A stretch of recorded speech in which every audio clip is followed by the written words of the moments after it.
दोस्तों welcome to my channel. अभी आदि पुरुष को लेके पूरे भारत में विरोध चल ही रहा था कि अभी एक और बॉलीवुड मूवी रिलीज हुई है और बवाल, उसको लेके एक फिर से प्रोटेस्ट स्टार्ट हो गया है। खासकर जो स्ट्रॉन्ग प्रोटेस्ट हो रहे हैं वो खासकर यहूदी कम्युनिटी से, जो भी लोग हैं जीविश कम्युनिटी से, और ख़ासकर इजराइल जो हमारे मित्र देश है उसने भी आपत्ति व्यक्त की है। यह ऑफिशियली प्रोटेस्ट किया गया है। आप देख सकते हैं इजराइल एम्बेसी का ये ट्वीट है जिसमें उन्होंने इस मूवी के कुछ सीन पे खासकर ऑस्ट्रिच और हिटलर को लेके कुछ डायलॉग हैं जिस पे आपत्ति व्यक्त की है। और कई ऐसे यहूदी संगठन हैं जिसने इसको ओटीटी से हटाने की बात की है।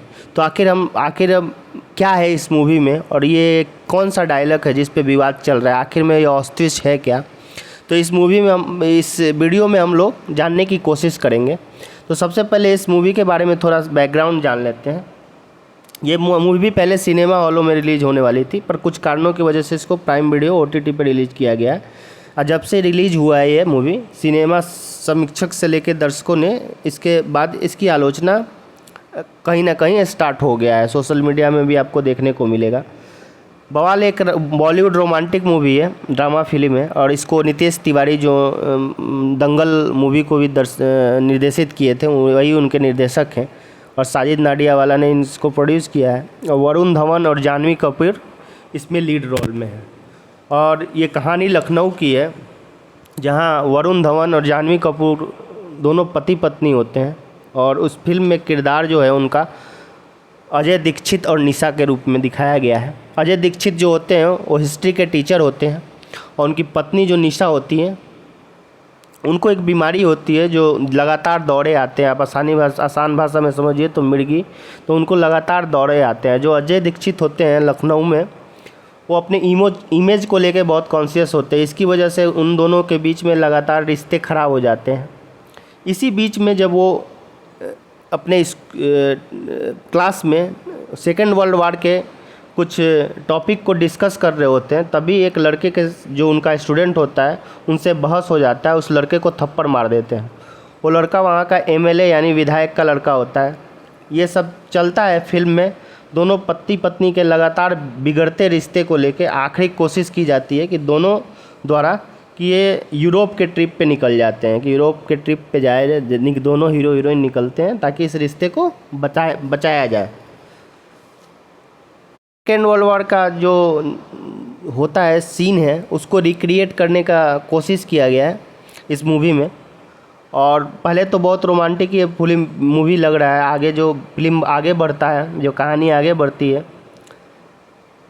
अभी तक तो कहानी में कुछ नहीं होता है। दोनों जो भी सेकेंड वर्ल्ड वॉर का जो जर्मनी, पोलैंड ये लोग विज़िट करते हैं, पूरे यूरोप में ये लोग विज़िट करते हैं, नायक नायिका। इसी बीच नायिका कहते हुई दिखती है, मतलब जानवी कपूर कहती हुई दिखती है, इस डायलॉग में दिखता हुआ है कि हम सब में कहीं ना कहीं एक छोटा हिटलर है, और हर इस रिश्ता में, मतलब हर रिश्ते में कहीं ना कहीं ऑस्ट्रिच होता है। कभी ना कभी, मतलब जो भी रिश्ता है वो ऑस्ट्रिच से गुजरता है। अब इसी दोनों डायलॉग की वजह से इस फिल्म का लगातार विरोध हो रहा है। अब इसका मतलब क्या है हम लोग जानते हैं। आगे इस वीडियो में हम लोग जानेंगे कि ऑस्ट्रिच क्या है।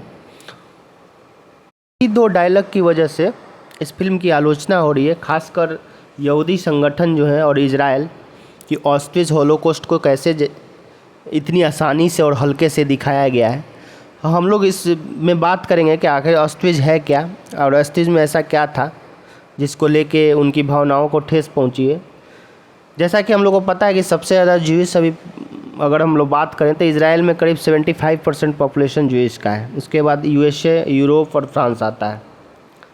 अब आते हैं कि ऑस्ट्रिच क्या है। तो उसके बारे में जैसा कि पता है कि आप लोग को सेकेंड वर्ल्ड वार 1939 में स्टार्ट हुआ था, पर 1933 में एडोल्फ हिटलर जो जर्मनी के सत्ता में आया, उसने क्या की, नस्लवादी साम्राज्य का स्थापना की, जिसमें यहूदियों को सब ह्यूमन करार दे दिया गया और उन्हें इंसानी नस्ल का हिस्सा नहीं माना गया। 1939 में जर्मनी द्वारा विश्व युद्ध भड़काने के बाद हिटलर ने यहूदियों को जड़ से मिटाने का अपना जो लास्ट जो होता है सॉल्यूशन वो अमल में लाना शुरू किया। उसने सैनिक यहूदियों को कुछ खास इलाकों में ठूंसने लगा। उसने सैनिकों को आदेश दिया और कुछ खास इलाका में और कुछ खास जगहों में उनको लाया जाता था, कैरी करके उनसे काम करवाए जाते थे। उन्हें जगह जगह इकट्ठा करने और मार डालने के लिए एक विशेष शिविर का स्थापित किया गया, जिसमें जो सबसे ख़तरनाक था ये ऑस्ट्रिच कंसंट्रेशन कैंप था, जिसका इस मूवी में जिक्र आता है कि हर रिश्ता कहीं ना कहीं ऑस्ट्रिच से गुजरता है। तो हिटलर के टाइम 1940 में इस कैंप को बनाया गया था और ये 40 वर्ग किलोमीटर पे फैला हुआ था ये ऑस्ट्रिच कैंप। और यहाँ पे सभी यहूदियों को वहाँ पे लाया जाता था और सिरों में लाके जहरीली गैस छोड़ के उन्हें मार दिया जाता था। करीब कहा जाता है कि 60 से 70 लाख यहूदियों की हत्या किया था नाजी जर्मनी ने, और करीब जो ऑस्ट्रिच कैंप में इसी में 11 लाख यहूदियों को मार दिया गया था। इसको लेके एक सेंसिटिव और इमोशनल एंगल जुड़ा हुआ है यहूदियों को इस ऑस्ट्रिच को लेके, और इसी का जिक्र इस मूवी में किया गया है। और 1945 में जब सेकेंड वर्ल्ड वॉर में यूएसए के द्वारा जापान में बम गिराया गया, एटम बम, और युद्ध जब ख़त्म होने की स्थिति में आई तो 27 जनवरी 1945 में सोवियत संघ की जो रेड आर्मी है इस कैंप को मुक्त करवाया। और इस कैंप में जो भी टॉर्चर होता था लोगों को समझ पाना बहुत मुश्किल था। बच्चों को अलग कर दिया जाता था माँ बाप से, पूरे परिवार को गोली मार दी जाती और जहरीली गैस भी दी जाती थी। और बड़ी बात ये थी कि वर्ल्ड में किसी भी देश को ये पता नहीं चला था 1945 के पहले कि ये सब हिटलर द्वारा किया जा रहा है। इतना ख़तरनाक था हिटलर और इतनी भयंकर मौत हुई थी। और एस्टिमेट बताते हैं कि 60 से 70 लाख यहूदियों को मार दिया गया था और इस कैंप में करीब 11 लाख यहूदियों को मारा गया था। बाद में इसी कैंप को 1945 में आज़ाद कराने के बाद रेड आर्मी ने आज़ाद कराया और 1947 में इसको म्यूज़ियम बना दिया गया था। और इसी कारण जिस कम्युनिटी जो है इस फिल्म को लेकर नाराज़ है। अब आते हैं तो हॉलोकॉस्ट है और इस घटना को लेकर बहुत सारी हॉलीवुड मूवी भी बनी है। इसमें जो सबसे अच्छी मूवी है शिंडलर लिस्ट है, अगर आप देखना चाहें तो आप देख सकते हैं, जिसमें दिखाया गया है और उस मूवी को सेकेंड वर्ल्ड वॉर का जो ये हॉलोकॉस्ट हुआ था इसको रिक्रिएट करने की कोशिश की गई है। तो इससे रिलेटेड ये इन्फॉर्मेशन था दोस्तों। तो अभी तक तो इस पर कोई कमेंट नहीं आया। वरुण धवन का कमेंट आया था कि हिंदी फिल्म को एक सीन को लेके हल्ला हो जाता है पर इंग्लिश मूवी पे नहीं होती है, और इस पे अभी नीतीश तिवारी का तो कोई बयान नहीं आया है जो उसके फिल्म के निर्देशक हैं।